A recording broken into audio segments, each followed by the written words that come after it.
कांग्रेस जिस तरीके से आ रही है और जा रही है, तो कांग्रेस अपना नाम बदल के कांग्रेस आई की जगह कांग्रेस गई रख ले तो ज़्यादा अच्छा है। हाँ, चली गई, हरियाणा से चली गई, अब 2-3 राज्यों की बारी है। तो सुनिएगा कि कांग्रेस क्यों गई, अरे कांग्रेस क्यों गई, यूं आई यूं गई, कांग्रेस क्यों गई, यूं आई यूं गई।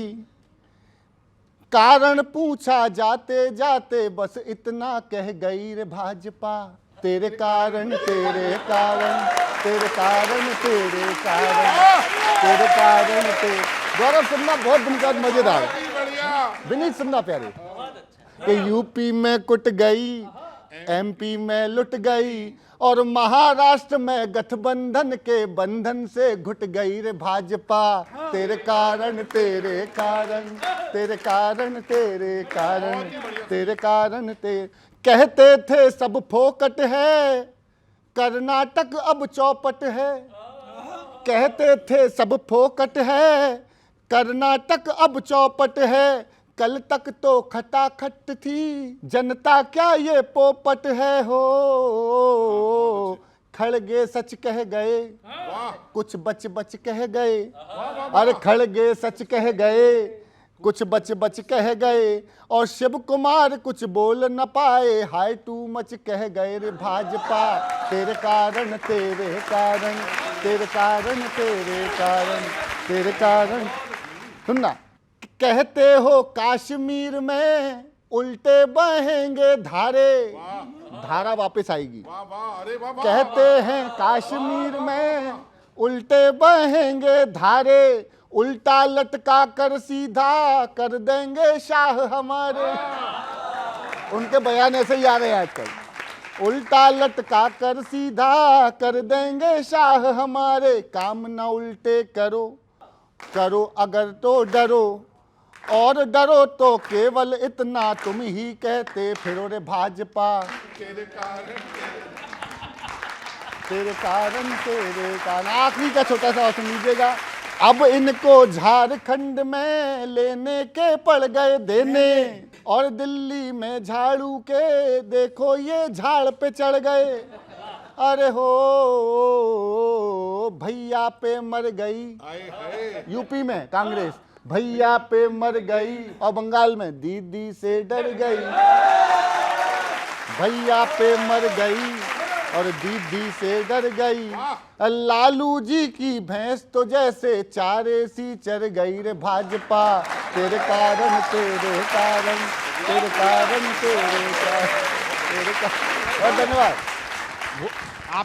आप सुदीप भाई, आपकी बात का मैं छोटा सा जवाब दूं। हमारे जो राष्ट्रीय अध्यक्ष माननीय श्री खड़गे साहब ने कहा, तो मैं अपनी पंक्ति से ही उस बात को पुष्ट करूंगा कि साफ गोई जिंदगी का दस्तूर होना चाहिए, साफ गोई जिंदगी का दस्तूर होना चाहिए, कर्म अपने रब को भी मंजूर होना चाहिए, और सच को सच कहने की हिम्मत हो नगर, जो अभी चल रहा है, मैं नहीं बोलूंगा कि सच को सच कहने की हिम्मत हो नगर, इतना नहीं इंसान को मजबूर होना चाहिए। भाई साहब, एक बात मैं भी कह दूं आपसे, जिस समय खड़गे जी बयान दे रहे थे उस समय मुझे प्रणव दा की, नरसिम्हा राव जी की, सीताराम केसरी जी की बड़ी याद आ रही थी।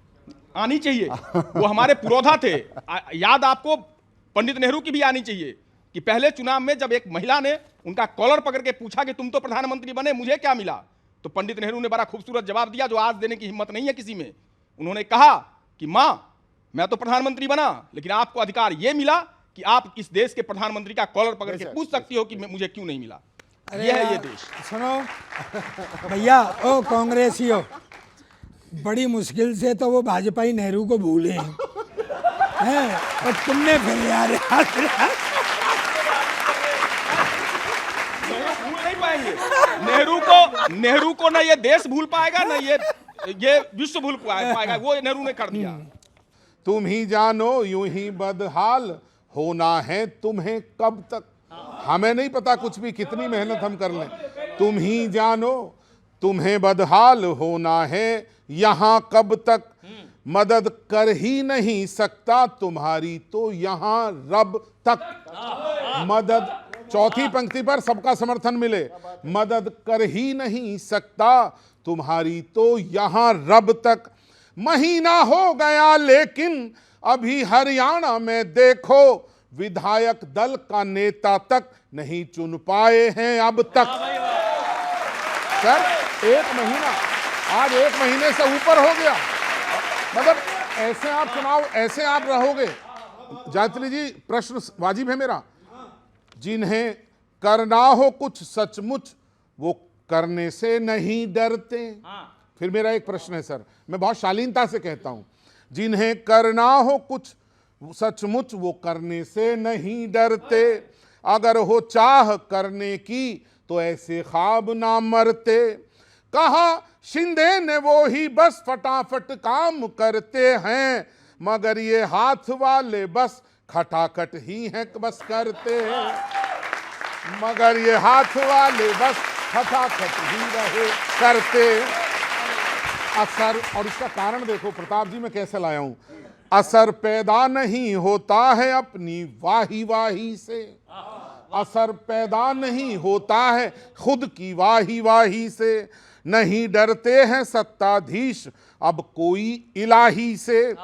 थी सत्ता आपकी अखिलेश तब ये याद रखना था, परेशान तब भी थे व्यापारी कुछ चंदा उगाही से। परेशान सर, और बड़े हिम्मत के साथ 2 मुक्तक अंतिम और सुनिए, और पूरे युवाओं का समर्थन चाहिए और पूरे मंच का भी चाहिए। गौरव, आपके मन की बात कहूंगा। कोई प्रस्ताव लाया तो उसे देंगे कड़ा उत्तर, सबका समर्थन। कोई प्रस्ताव लाया तो उसे देंगे कड़ा उत्तर, वतन की आन पर ना आंच आने देंगे रत्ती भर। वतन के दुश्मनों तुमको सबक मिलकर सिखा देंगे, किसी सूरत ना वापस होगी अब तो 370। किसी सूरत, अरे जिंदाबाद, किसी सूरत। बहुत अच्छा है भैया, बहुत अच्छा। और आखिरी आपके मित्र हैं झारखंड में हेमंत साहब, उन्होंने कहा कि भाजपा की जबानों में जहर भरा हुआ है तमाम लोगों की। तो सर देखना, सियासतदां की बातों में निहित बस उसका ही हित है। देखना किस तरह से बांधा है, सियासतदां की बातों में निहित बस उसका ही हित है। इसे वरदान मत समझो सियासत आज शापित है, इसे वरदान मत समझो सियासत आज शापित है। चलो हेमंत बाबू आप हमको इतना बतलाओ, है उनके पास विष तो क्या तुम्हारे पास अमृत है। मैं पूछना चाहता हूं, प्रणाम, बहुत बहुत धन्यवाद, धन्यवाद। हमारे पास, थैंक यू दिनेश भाई, हमारे पास अमृत है, और वो अमृत हमें हमारे आराध्य बाबा तुलसी ने दिया। जी। जब भरत जी का नामकरण संस्कार चल रहा था, जी। तो महर्षि वशिष्ठ ने उनके नामकरण के अवसर पर कहा, और जी। वो पंक्तियां मैं अक्षरशः यहाँ पर रख रहा हूँ, जी जी जी कि विश्व भरण पोषण कर जोई तासु नाम भरत असोई। उन्होंने हिंदू भरण पोषण की बात नहीं करी, मुस्लिम भरण पोषण की बात नहीं करी, सिख भरण पोषण की बात नहीं करी, उन्होंने कहा विश्व भरण पोषण कर जोई तासु नाम भरत असोई। उस टाइम ये सब थे। हाँ, जवाब दे देता हूं। रावण उस वक्त भी थे, शूर्पणखा उस वक्त भी थी, और मारीच और सुबाहु और ताड़का उस वक्त भी थे, आज भी हैं, हमारे ही समाज के अंदर हैं। लेकिन मैं वही कह रहा हूं, बांटो मत। आप जो बार बार कह रहे हो बांटो मत, आपने देश को बांटा, विचारों को बांटा। आज क्षेत्रवाद, परिवारवाद, आप परिवारवाद पर हम पर आरोप लगाते थे, हमारे सारे परिवार लेकर के आप अपने पास बिठा रखे हो। कहा है फौजदार साहब ने, आप देख लो, जो जो आरोप इन्होंने हमारे ऊपर लगाए, सारे के सारे इन्होंने खुद पे सिद्ध कर दिए। इस पॉइंट को मत उठाओ, मैं तुम्हारे संग हूँ।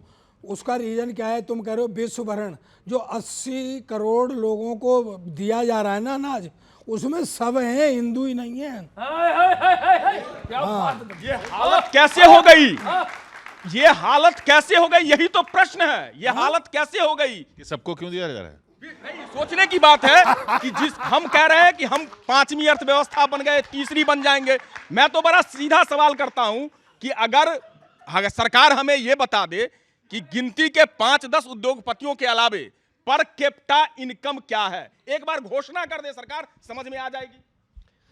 देखिए, ये बड़ा गंभीर विषय है। अभी दिनेश जी ने जो बात उठाई वो समझने वाली बात है, क्योंकि जब से हम शुरुआत हुई है हम भी चाहते हैं जिंदा हों, हम भी चाहते हैं कुछ तो हो सामने हमारे। ये बिल्कुल ही सुपड़ा साफ हो जाएगा तो हम किससे लड़ाई लड़ेंगे? हमारे मुद्दे कौन उठाएगा? जनता के मुद्दे कौन उठाएगा? हमसे कभी कोई गलती हो गई तो बताने वाला कौन होगा? लेकिन यहाँ सत्ता का जो लालच है, सत्ता का जो लोभ है, जो आपने अभी बात करी कि मैं बार बार जब से शुरुआत हुई है मैं 370 और 35 से बोल रहा हूँ।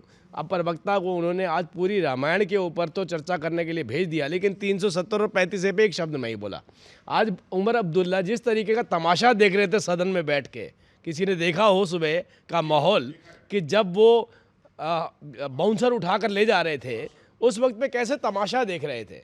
वो तमाशा किसका देख रहे थे? वो भारतीयों का देख रहे थे कि देखिए हम फिर से तोड़ रहे हैं, कांग्रेस हमारे साथ खड़ी है। और वही कांग्रेस हमारे साथ खड़ी है जो कांग्रेस महाराष्ट्र में चुनाव लड़ रही है, जो कांग्रेस झारखंड में चुनाव लड़ रही है। और ये उठा करके इन भारतीयों को बाहर इसलिए फेंका जा रहा है क्योंकि ये कह रहे हैं हम जम्मू कश्मीर को भारत से टूटने नहीं देंगे। और आप लोग अभी भी अडिग हैं, जम्मू कश्मीर को भारत के साथ किसी भी तरीके से संवैधानिक रूप से रहने नहीं देंगे। और अगर हैं तो बताइए आप 370 और 35A को वापस बहाल करेंगे या नहीं करेंगे? आप उनके साथ खड़े हैं या नहीं खड़े हैं? इन्होंने प्रश्न किया, इंजीनियर रशीद का नाम शायद राजीव भाई आप भी जानते होंगे और सारे लोग जानते होंगे। नहीं रुक जाइए, नहीं आप इधर उधर नहीं, 370 और 35 है। ऊपर महबूबा जी का जो स्टैंड था, आप महबूबा जी के साथ क्यों खड़े थे? और महबूबा जी आज 370 पर क्या स्टैंड रखती है? जरा जवाब दे दीजिए। इसलिए आप खड़े हो? कौन? नहीं, हम कश्मीर में सत्ता में नहीं है। और रह गई बात, अगर वायदे सत्ता में नहीं है तो कहाँ? विपक्ष में हो? मैं क्या कह रहा हूं, हम सत्ता में नहीं बैठे हैं, समर्थन हमारा है, लेकिन 370 पर हमारा स्टैंड बिल्कुल क्लियर है कि हम न्यूट्रल हैं। हमें इस बात का कोई वो नहीं है। कश्मीरियों की भलाई होनी चाहिए, जिसको इन्होंने 10 वर्षों से दबा के और कुचल के रखा है, उसकी भलाई जरूरी है। वो भी इस देश का हिस्सा है, मैं ये कह रहा हूं। न्यूट्रल तो एक छोटा सा प्रश्न है, फिर शुरू करेंगे कि जैसे धारा वहाँ से हटाई है जम्मू कश्मीर से, उसमें मुख्य बात यह है कि वहाँ पहले ज़मीन नहीं खरीद सकते थे, अब खरीद सकते हैं। ये उसको उल्टा कर रहे हैं, पहले से ले जा रहे हैं। तो ये आपने पूछा कि ये उसके साथ खड़े कि नहीं खड़े। मैं आपसे एक बात कर रहा हूँ कि जम्मू कश्मीर की हटा दी, आप हिमाचल की हटाओगे कि नहीं हटाओगे? नहीं, जम्मू कश्मीर और हिमाचल में क्या फ़र्क है मैं आपको बताता हूँ। जमीन का ही फ़र्क है, ज़मीन का मैटर नहीं। जम्मू कश्मीर का बच्चा अगर MBBS करना चाहता था तो उसको जम्मू कश्मीर में पोस्ट ग्रेजुएट करना है तो जम्मू कश्मीर में, बात कर रहा हूँ मैं ज़मीन पे भी आ रहा हूँ। जम्मू कश्मीर में पोस्ट ग्रेजुएशन क्यों नहीं हो पाती थी उसकी? क्योंकि जम्मू कश्मीर में बाहर का आदमी जाकर के पढ़ा नहीं सकता था, प्रोफेसर वहाँ रह नहीं सकता था। और मलेशिया जैसे देश के अंदर जम्मू कश्मीर के स्टूडेंट के लिए सीटें रिजर्व की जाती थी और वहाँ पूरी सीटें फुल रहती थी। हमने कहा कि इस देश का हर नागरिक इस देश के किसी भी जगह पर जा कर के रह सकता है, वहाँ पर वो अपना घर बना सकता है। और अभी चाहे उत्तराखंड की बात करिए, हिमाचल की बात करिए, ऐसी कोई बाउंड्री नहीं है जो आपको संवैधानिक रूप से हिमाचल के साथ जुड़ाव से रोकती हो। अरे हमने जम्मू कश्मीर में तो देखा, जम्मू कश्मीर की महिलाओं को ही जब वो आज़ादी नहीं थी, उनके अधिकार छीन लिए जाते थे, वाल्मीकियों को ही आज़ादी नहीं थी, तो आप ये सोचिए जब वो अपने नहीं हो पा रहे, उनके कानून के हिसाब से वो अपने ही राज्य के लोगों के नहीं हो पा रहे, तो बाकी भारत के कैसे होंगे? नहीं, आप सारे लोगों ने बेटियों की बात करी, प्रधानमंत्री जी का स्टेटमेंट था, बहुत बुरा लगा, लेकिन आश्चर्य नहीं हुआ, क्योंकि शायद राजीव भाई मणिपुर की बात नहीं कर पाएंगे। मणिपुर भी इसी देश का हिस्सा है। और अभी आपने बड़ा खूबसूरत बात कहा कि कश्मीर में इसलिए MBBS नहीं कर पाते थे कि कश्मीर में बाहर के लोग जाके पढ़ा नहीं पाते थे। साहब आपने मणिपुर की हालत का कमोबेश वही कर दी है कि बाहर के लोग तो छोड़ो, वहां के लोग वहां पर पढ़ नहीं पा रहे हैं, वहां के बच्चों का भविष्य आपने अंधकार में डाल दिया है। ये हालत आपने कर दी है मणिपुर की। शुरुआत ही ऐसे ही हुई थी ना, उन्होंने कहा था प्रताप जी ने कि हम यहाँ बैठ करके तुम्हें जितवाने की कोशिश करते हैं, तुम फिर नहीं जीत पाते हो। तो आपने तो पहले वो जो कोशिश करी है उस कोशिश का ही नतीजा है। और अभी और करिए कोशिश थोड़ी सी, क्योंकि जितनी ज़्यादा आप हमें कांग्रेस को मजबूत दिखाते हैं उतनी बड़ी हार इनको झेलनी पड़ती है। और आप ये देखिए कि महाराष्ट्र के अंदर भी, झारखंड के अंदर भी अभी तक समन्वय नहीं बैठा है। अब देखिए रोज चाहे अजीत पवार, शरद पवार हों, चाहे इनके और जो दल हैं, उन सब ने जो स्टेटमेंट दी है, किसी की स्टेटमेंट तालमेल नहीं है। इनकी जो आपसी लड़ाई है उसका जो रिजल्ट आने वाला है वो बहुत जल्दी महाराष्ट्र में नजर आने वाला है। मैं अभी थोड़ी देर पहले एक रिपोर्ट देख रहा था, उस रिपोर्ट में देखा कि जो महाराष्ट्र के गुणा भाग हैं, अच्छे से अच्छे मैथमेटिक में जो लोग हैं, जो ज्ञानवान हैं, वो भी फेल होने वाले हैं। तो भारतीय जनता पार्टी को इतनी मेजोरिटी के साथ, हमारे अलायंस को इतनी मेजोरिटी के साथ जो है वहाँ पर सरकार बनाने का मौका वहाँ की जनता देने वाली है। अजीत पवार साहब का बयान, आज मैं यहीं बैठा था तो अजीत पवार साहब का बयान सुन रहा था कि योगी जी जो वो बटेंगे कटेंगे क्या बोलते हैं, बोला अजीत पवार जी ने कहा है कि महाराष्ट्र है, शिवाजी की धरती है, ये सब चीज़ें यहाँ नहीं चलेगी, समझा लीजिए। उनका परिवार ही बट गया। किनका परिवार बांटा किसने किशोर भाई? मायने ये रखता है, अजीत दादा पवार हो, भारतीय जनता पार्टी परिवार बांटती है। मैंने पहले कहा ना, बांटने की राजनीति ही भारतीय जनता पार्टी। नहीं, अभी देखिए, ये हम कहते हैं बटेंगे तो कटेंगे, इसका सबूत तो अभी अकबरुद्दीन ओवैसी ने दिखाई दिया। उसने बोला अभी 15 मिनट तो बाकी हैं, 15 मिनट तो बाकी हैं और मुसलमान एक हो जाएं, भाजपा के खिलाफ वोट करें। कौन सी कांग्रेस की स्टेटमेंट आई इसके ऊपर बताइए? इनके अलायंस पार्टनर की स्टेटमेंट आई उनके ऊपर। तो हम इसीलिए कहते हैं कि वहाँ एकजुटता की बात हो रही है। हम कहते हैं बटेंगे तो कटेंगे, हमने बटना नहीं है, एकजुट होकर वोट करना है। जिस भी राजनीतिक पार्टी पे उन्हें विश्वास है, जो 370 और 35 है को हटा करके एकजुटता ला सकती है, देश को एकजुट कर सकती है, उसको वो वोट करेंगे। सर, आप सिद्ध पुरुष हो, आपने अकबरुद्दीन ओवैसी की बात करी, वो तो आपकी बी टीम है प्रभु, आप बुलवाते हो वो बोलता है। आप बताओ ना, गृह मंत्री जी क्या कर रहे हैं, इस देश की सरकार क्या कर रही है? अगर कोई ऐसे बेतुके बोल रहा है, मैं डंके की चोट पर कहता हूं उसको पकड़ो, अगर उसने ऐसा बोला है, और उसको जेल में डालो। आप बोलिए ना, फिर सभी मुसलमान एकजुट होकर वोट ना करें, बोलिए। यहां मुसलमान की बात नहीं, अकबरुद्दीन ओवैसी को आपने कोड करा। मैं कह रहा हूं अगर कोई व्यक्ति बोलेगा उसको जेल में होना चाहिए।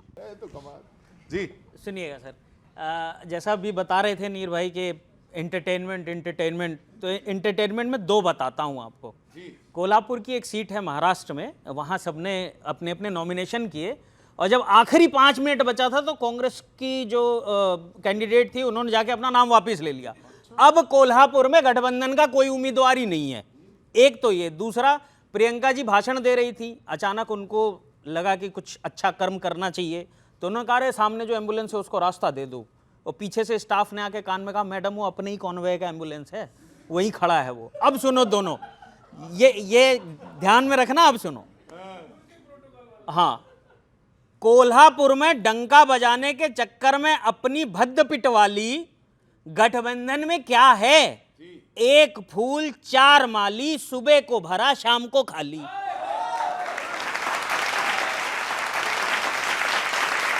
शाम को खाली। जिस एम्बुलेंस को रास्ता दे रहे थे वो अपना ही निकला। कई बार नाटक का स्क्रिप्ट खो जाता है। कांग्रेस कर्म तो करना चाहती है पर कांड हो जाता है।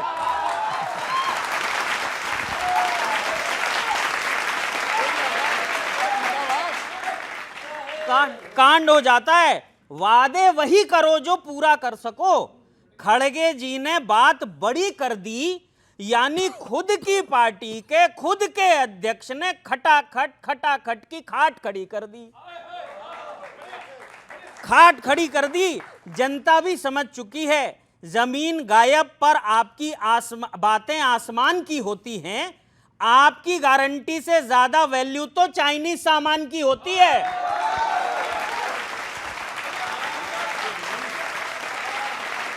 चाइनीज सामान की होती है। और अंतिम पंक्ति दे रहा हूं, पता नहीं कांग्रेस का क्या चक्कर है, एन चुनाव से पहले एक कोई नेता कोई एक ऐसी बात कह जाता है जो उनको चुनाव हरवा देती है। अब सुनो साहब, पता नहीं आपके नेता ऊट पटांग बयान कहकर कौन सा तीर मारते हैं। अब तो ये लगने लगा है कि आप वोट से नहीं, अपने बड़बोलेपन की वजह से हारते हैं। बहुत बहुत धन्यवाद, बहुत आभार। देखिए, पहले तो मैं आपको बताऊं, अच्छा आपने याद दिला दिया। जब आप इकोनॉमी की बात करते हो, मैं तो आज का ही अखबार पढ़ रहा था कि जिस तरीके की सरकार, हमने पहले भी कहा कि जिसकी भी सरकार बने, हम भारत के साथ संबंध चाहते हैं। तो पहली स्टेटमेंट यही आई कि जितनी भारत के अंदर चीन से कंपनियां माइग्रेट करना चाहती हैं, आज उनकी शुरुआत हो चुकी है। कि अब एलन मस्क अपनी कंपनी लेकर के आ रहे हैं, ऑटोमोबाइल में लेके आ रहे हैं, आर्टिफिशियल इंटेलिजेंस में जो पीछे बड़ी लंबी लाइन लगी पड़ी थी इन्वेस्टमेंट की, वो भारत में आने वाली। और दुनिया ने इस बात को कबूल किया है कि हम 5वीं सबसे बड़ी अर्थव्यवस्था और हम तीसरी बनने जा रहे हैं, और हम तीसरी बनेंगे। क्योंकि जब दुनिया का विश्वास इस देश के ऊपर हो गया, तो मुझे लगता है आपको भी अपना विश्वास जता देना चाहिए और कांग्रेस को भी समझा देना चाहिए कि अब कोई चारा नहीं है। भारतीय जनता पार्टी की सरकार और नीतियों के साथ चल करके देश को आगे लेकर के चलिए, सरकार तो आगे भी बनाते चले जाएंगे। चाइना के साथ 100 बिलियन का व्यापार होगा, ये भी बता दीजिए, क्योंकि अब ना ये मोबाइल सब सारे बच्चों के हाथों में, वो निकालेंगे, आपकी खोखली चीज़ों को पकड़ लेंगे। सच्चाई यही है राजीव भाई, इस देश का विकास हो, ये देश तरक्की करे, ये आपकी भी भावना है, मेरी भी भावना है, तमाम 140 करोड़ लोगों की भावना है, ये जो मंच पर है या ये जो पीछे हमारे बैठे बच्चे हैं, सबकी भावना है। लेकिन जो खेल खेला जा रहा है उस खेल की बात है। अभी चंदे पर इतना चला, मैंने आपसे पूछा 12 लाख करोड़ राइट ऑफ किया कि नहीं किया, जवाब दे दीजिए। नहीं दिया आपने जवाब, आप कहीं और ले जाना चाहते हो। मैं तो कहता हूँ मुद्दों की बातें हो, इस देश की तरक्की की बातें हो, हमारे युवाओं को नौकरी मिले, जिसको आपने बिल्कुल फेक नैरेटिव चलाया, अभी भी कह रहे हो आप। हरियाणा की बात आप कर रहे थे, जहां जाते हो आप फेक नैरेटिव चलाते हो। 2 करोड़ रोजगार की बात बच्चे पूछ रहे हैं, उसका जवाब दे दो। सिलेंडर महंगा क्यों किया, इसका जवाब दे दो। बच्चे पूछ पूछ के वोट इनको क्यों देते हैं बार बार? वही मैं अभी आ रहा हूं, हर बार एक नया जुमला आता है। इस बार आप देखो किशोर भाई, इन्होंने कहा बटोगे तो कटोगे।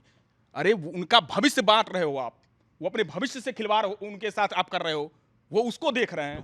वो जुमले के जाल में आ जाते हैं सब। ना, बिल्कुल जुमले के जाल में आते हैं, और इस बार नहीं आएंगे, क्योंकि आपने देखा 400 पार 400 पार 400 पार, और धीरे धीरे धीरे धीरे धीरे धीरे कहाँ आ गए। तो धीरे धीरे लगता है, वक्त लगता है। और इन्होंने कहा कि हमने 60 साल और 70 साल में क्या किया। आप यहाँ बैठे हो राजीव भाई, मैं बड़े श्रद्धा के साथ, बड़े आदर के साथ कहता हूँ, तो कांग्रेस के बनाए हुए स्कूल में ही पढ़ के आप यहाँ बैठे हो। नहीं, कौन से स्कूल में, हमें पता नहीं। जो स्कूल बंद हो चुका है, ताला लग गया है, किस स्कूल की बात कर रहे हैं आप? मैं केवल एक, जहाँ पढ़ रहे थे स्कूल ही बंद हो गया। हाँ, जिस स्कूल की बात कर रहे हैं, कांग्रेस के स्कूल की बात कर रहे हैं कि कांग्रेस के स्कूल में पढ़ के बंद हुए बड़े। देखिए, मैं ये जो बातें होती हैं ये बताने के लिए होती है। मैं कहता हूँ कि देश को एक साथ चलना चाहिए। मैं फिर से, क्योंकि आपकी शो का ख़त्म होने का टाइम है, मैं आज फिर बोलूँगा, हाथ जोड़ करके विनती है, सभी ने एक विनती करी है, कांग्रेस सुधर जाइए। 370 ए और 35 ए पे अपना स्टैंड स्पष्ट करके जाइए। सुधर जाइए, सुधर जाइए, नहीं तो इस देश में जिस तरीके की बर्बादी आपने 47 में मचाई, उसके बाद बर्बादी आपने 370 और 35 से लेकर के आकर के फिर दिखाई। अब तीसरी बार ये मौका इस देश की जनता को मत दीजिए, ख़त्म हो जाएंगे। आपका नाम लेने वाला इस देश में कोई नहीं होगा। आपके ही जिनको बड़े श्रद्धेय आप कहते हैं, सावरकर साहब ने 1929 में 2 नेशन थ्योरी दिया था, एक बार उसका भी जिक्र कर दीजिएगा। और जिनको आप अपना आराध्य मानते हैं, श्यामा प्रसाद मुखर्जी ढाका जाकर के मंत्री बने हुए थे। तो हमें तो आप ये मत समझाइए। रह गई बात एक बात पर राजीव भाई, मैं आपके साथ खड़ा हूं, मैं आपके साथ एक बात पर खड़ा हूं, और वो बात मैं बिल्कुल एक्सेप्ट करता हूं कि ये देश रहना चाहिए। राजनीति आती रहेगी, होती रहेंगी, जाती रहेंगी। वाजपेयी जी को मैंने माना है उनकी इस बात को, और मैं अभी भी ये बात कहता हूं, ये देश के बच्चों के भविष्य का सवाल है। बेटियों की बात इन्होंने जो कही है मंच से, उस बात को आप ग्राह्य करें, घर पर जाके एक बार आत्मचिंतन कीजिएगा, क्या ये शब्द सही है कि देश के प्रधानमंत्री अगर बेटियों के बारे में ऐसी भाषा बोले? हमारी बेटी को कौन लूट के ले जाएगा? अच्छा फिर बता, 370 पे क्या है? 370 पर मैंने 3 बार बोला, चौथी बार आप बुलवाना चाहते हो, चौथी बार बोल रहा हूं। हमारा स्टैंड बिल्कुल साफ है। जो माननीय सर्वोच्च न्यायालय और देश का संविधान कहेगा, हम संविधान के साथ हैं, माननीय सर्वोच्च न्यायालय के साथ हैं। तुम और कर भी क्या सकते? नहीं, मुझे तो समझ नहीं आई इन्होंने बोला क्या है, इनका स्टैंड क्या है। मैं ये कह रहा हूँ मैं ये कह रहा हूँ कि एनसी के साथ इनका गठबंधन, पीडीपी के साथ इनका गठबंधन, महाराष्ट्र के अंदर चुनाव लड़ रहे हैं। मैं भी चौथी पांचवी बार बोल रहा हूँ, क्या जो एनसी कर रही है वो गलत कर रही है, या पीडीपी जो कर रही है वो गलत कर रही है? और अगर गलत कर रही है तो आप उनके साथ, गठबंधन के साथ क्यों खड़े हैं, ये बताइए। राजीव भाई, आप प्रबुद्ध व्यक्ति हो, बड़ा सम्मान करता हूं आपका। पीडीपी आप बोल रहे हो, उसके साथ तो महुआ के साथ सरकार में आप बैठे थे प्रभु, हमें क्यों घसीट रहे हो? बात कर रहा हूँ, जो आज के हालात पैदा हुए हैं उसमें आपका स्टैंड क्या है? आप एक चीज याद रखिए, आप कहीं भी एक जगह नहीं होते। आपका इतिहास है, जिसके साथ जाते हैं उसी को, वो जो है ना बड़ी अच्छी लाइन कि जो गिरी पर चरण दे हनुमंता, सो चलिगा पाताल तुरंता। आपकी स्थिति वही है। जेजेपी खा लिया, उधर पीडीपी खा लिया, शिवसेना खा लिया, एनसीपी खा लिया। अरे प्रभु, कुछ को किसी को तो बख्शो। जेडीयू की हालत हम देख ही रहे हैं। मैं एक बात बोल रहा हूँ कि हमने खा लिया। अगर आप कहते हैं पीडीपी, हम तो अपने स्टैंड पे कायम रहे। हमने तो मैनिफेस्टो में वायदा किया था 370 और 35 से हटाएंगे।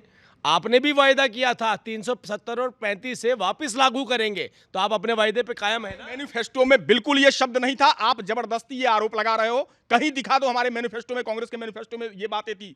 और दूसरी बात सबसे बड़ी बात राजीव भाई, अभी आप बार बार एक ही बात को दोहरा रहे हो, तो मैं ये पूछ रहा हूं कि पीडीपी के साथ सत्ता की मलाई जब खा रहे थे आप महबूबा जी के साथ सरकार में, तब आपको 370 की याद नहीं आई? अभी आप सदन में खड़े होके इस बात को रखेंगे कि हम 370 और 35 को वापस बहाल नहीं होने देंगे? क्या आपके विधायक खड़े होंगे सदन में? शायद आपने मेरी बात ध्यान से नहीं सुनी, मैं दोहरा रहा हूं बात को। इस देश का संविधान और इस देश का सर्वोच्च न्यायालय जो कहेगा उसका हम अक्षर सा पालन करेंगे। तो बताइए ना, खड़े हो जाइए, सदन में खड़े हो जाइए। जो बाउंसर हमारे विधायकों को उठा करके बाहर फेंक रहे हैं, उनकी रक्षा में खड़े हो जाइए। मैं आपको फिर दोहरा रहा हूं, शायद आपको इस देश के संविधान पर यकीन नहीं है। जब भी आपके नेता ही कहते थे, हमने नहीं कहा, ज्योति मिर्धा हमारे नेता नहीं थे, लल्लू सिंह हमारे नेता नहीं थे, जो कहते थे 400 पार कर दो संविधान बदल देंगे। आप संविधान के विरोधी थे, हैं, और आपका वैचारिक रूप से आप संविधान के विरोधी है, ये बात आप एक्सेप्ट करो। 370-35 है, छोड़ेंगे नहीं, हम छोड़ेंगे नहीं आपको। अगर आपने इस देश से इस जम्मू और कश्मीर में 370 और 35 से बहाल करने की कोशिश की, और आप दिखाइए, ये देश की जनता देख रही है, ये चैनल भी देख रही है, और इंतजार करेगी आपके विधायकों का किस तरीके का रवैया वो अब सदन में दिखाते हैं। आप भूल गए ना, मैं एक जवाब दे देता हूं। इन्होंने बार बार रवैया और बाउंसरों की बात करी। कितने सांसद निष्कासित किए थे प्रभु? क्या वो लोकतंत्र की गला नहीं घोट रहे थे आप? इसलिए वहां पे होना चाहिए। ना, मैं समर्थन नहीं करता किसी बात का, आप ऐसे नहीं जोड़ सकते। कोई तो समझ में नहीं आ रहा, आप समर्थन तो कर ही नहीं रहे हो किसी बात का। राजीव भाई को बताना पड़ेगा कि आपने जो किए हैं उस कृत्य को भी याद करवाया जाएगा। और बार बार आप कश्मीर पूछ रहे हो 370 और 35 से, मैं आपसे पूछ रहा हूं मणिपुर, आप जवाब देने को राजी नहीं हो। जिन बेटियों को घसीटा गया रोडों पर दिल्ली के अंदर, उस पर जवाब देने को राजी नहीं हो। बोलो आप। भाई इतना ही तो पूछ रहे थे आप। 370 और 35 पे आपका स्टैंड समझना चाहती देश की जनता, मतलब ये लोग वहां पर वापस लगाना चाहते हैं। अपने शब्द मेरे मुंह में तो आप डालो नहीं। मैं कह रहा हूं, मैं इस देश के संविधान के साथ खड़ा हूं जो डॉक्टर बाबा साहेब भीमराव अंबेडकर ने दिया है। मैं इस देश के सर्वोच्च न्यायालय के साथ खड़ा हूं, वो जो भी आदेशित करेगी हम अक्षर सा पालन करेंगे। बस ठीक है, आप तो खड़े हैं, आपको शुभकामनाएं, लेकिन राहुल गांधी नहीं खड़े। राहुल गांधी संविधान बचाने की यात्रा लेके घूम रहे हैं, ये आरोप राजीव भाई नहीं चलेगा। राहुल गांधी के तो हाथ में भी संविधान है, दिल में भी संविधान है। ये फालतू की हो रही है। एक बात मुझे बताओ आप, नहीं फालतू की हो रही है नहीं सुनो मुझे एक बात बताओ, उनने पास कर दिया बिल धारा 370 को दोबारा लाने का, ठीक है? तो अब क्या आप वहाँ राष्ट्रपति शासन लगाएंगे? बताओ। कदम उठाएंगे जिससे नहीं, देश को बताओ। बचाया जा सके।